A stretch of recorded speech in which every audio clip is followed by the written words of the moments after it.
Salut tout le monde, c'est Armir et aujourd'hui on se retrouve pour un nouveau Métécon. Comment ça je devais sortir le deuxième épisode de Toujours quelque chose à redire? Ah oui, non mais je crois que vu la somme de travail que j'ai dû accomplir ces derniers jours, je n'ai pas du tout eu le temps de l'écrire, mais genre pas du tout quoi. Du coup j'ai préféré vous faire un Métécon en flux tendu car d'une part j'ai plus l'habitude de l'écrire rapidement, ça me demande moins de temps et d'autre part l'actualité météo est plutôt coquette. Oui, coquette. Je parle comme Stéphane Bern, oui. Le dernier Métécon que j'ai fait il y a maintenant 2 semaines est passé. La vague de froid que j'avais annoncée est elle aussi passée. L'hiver météorologique est fini et avec lui s'en va probablement les dernières neiges en plaine. Ne vous faites pas de film, vous avez déjà été bien gâtés. Sauf certaines zones marginales qui n'ont rien eu, désolé, je n'y puis rien et je décline toute responsabilité. Je suis qu'une Miss Météo, pas la déesse du temps. Mais je tiens à dire que pendant l'année 2018, la totalité de ces départements ont été au moins une fois en vigilance orange pour la raison neige-verglas. Oui, même le Finistère. 14 départements ont été épargnés par la vigilance orange, mais les autres ont été touchés, notamment un département qui a connu de manière très surprenante une vigilance rouge, et en général c'est absolument pas pour cette cause-là qu'il est en vigilance rouge, l'Hérault, Montpellier. La ville où on ne s'attend pas à ce genre de choses. Mais bon, tu cumules un mini épisode méditerranéen et une masse d'air froide, et paf, ça fait des chocs à pic. Bon, c'est un peu plus blanc que des chocs à pic, mais ça a permis de connaître aux Montpellierins un bon épisode neigeux qu'ils ne reconnaîtront probablement pas avant l'année 2074. Vous pensiez qu'on a eu beaucoup de neige cette année? Nous sommes encore une fois des petites bites, puisque la météo de l'Est des USA a particulièrement fourni les terres en neige suite à des épisodes de Nor'easter. Vous savez pas ce que c'est, mais vous savez déjà que le nom américain est bien mieux que le nom français. Alors laissez-moi vous expliquer. Les tempêtes du Cap Hatteras, je vous avais dit que c'était moins classe, sont des sortes de bombes cycloniques, autrement dit des dépressions qui se creusent très rapidement et qui deviennent très rapidement violentes.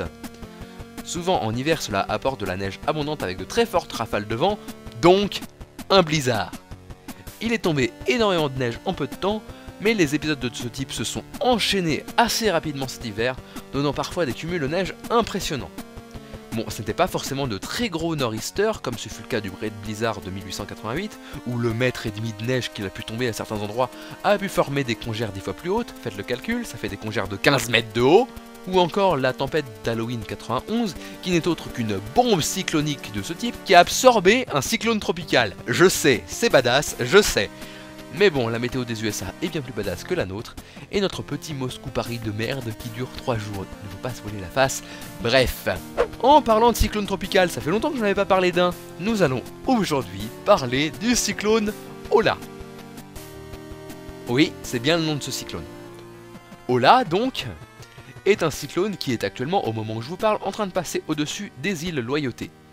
Si tu ne sais pas ce que c'est, tu devrais parce que c'est français. Enfin plus pour longtemps, mais bon. Cet archipel, au large de l'île principale Grande Terre, est composé de 3 principales îles. Marais, Lifou et Ouvéa. Non, ce ne sont pas des noms de cyclones, ce sont des noms d'îles, il faut suivre bien. Ola, cyclone, lui, passe actuellement au large des îles Loyauté, générant de très fortes précipitations. Et d'assez grosses rafales de vent, on va pas se mentir, c'est un cyclone quand même. Mais c'est un cyclone qui aurait pu être bien plus fort que ce qu'il n'a été, étant donné qu'il a connu une très forte baisse de puissance avant sa réactivation, et avec une trajectoire plus problématique comme l'aurait pu être celle-ci par exemple, cela aurait pu être bien plus dommageable pour la Nouvelle-Calédonie, où, je le rappelle pour les Français de métropole, est organisé cette année un référendum d'autodétermination, autrement dit une plus grande indépendance pour la Nouvelle-Calédonie. Sachez-le, c'est important pour votre culture générale. Bref, le bilan pour la Nouvelle-Calédonie aurait pu être bien plus important. On salue les néo-calédoniens qui regardent cette vidéo et qui ont été touchés. C'est un nombre qui doit se coûter sur les doigts d'une main, je sais, mais je ne vous oublie pas. Avant de vous laisser, je ne sais pas si vous vous souvenez de ce que j'avais fait dans un Métécon du début de l'année. Je vais profiter de cette année 2018 pour tenter de lister toutes les alertes orange de l'année dans un petit tableau pour voir quel département gagnera le lauréat 2018 du département que la météo veut annihiler. J'avais dit que je vous défiais de trouver le département qui aura le plus de vigilance orange de l'année. Alors je ne vais évidemment pas vous dire lequel département est en tête actuellement aujourd'hui, évidemment parce que ça n'aurait pas de sens, vous allez dire ce département-là, et il y aura de très fortes chances que ce soit celui-là. Mais sachez que depuis le début de l'année, je peux vous dire l'inverse, seul un département de France métropolitaine n'a pas été une seule fois en vigilance orange. Le Warrior invincible est pour le moment le Vaucluse. Il faut croire que le pont d'Avignon protège le Vaucluse des forces météo dévastatrices. Petite précision, je ne prends pas en compte la vigilance dite vague submersion. Vous allez me dire, c'est normal, elle touche pas tout un département. Oui, mais en même temps, j'ai retenu les vigilances crues qui touchent pas l'entièreté d'un département, loin de là, et j'ai retenu les vigilances avalanches qui ne peuvent même pas toucher tous les départements.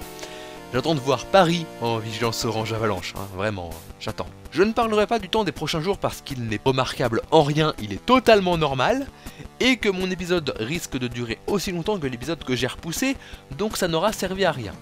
Donc nous allons nous laisser ici. Laisse un pouce bleu, abonne-toi et partage cette vidéo pour me donner du courage et de la force. Votre princesse vous dit au revoir et que le pouvoir de la jupe soit avec vous.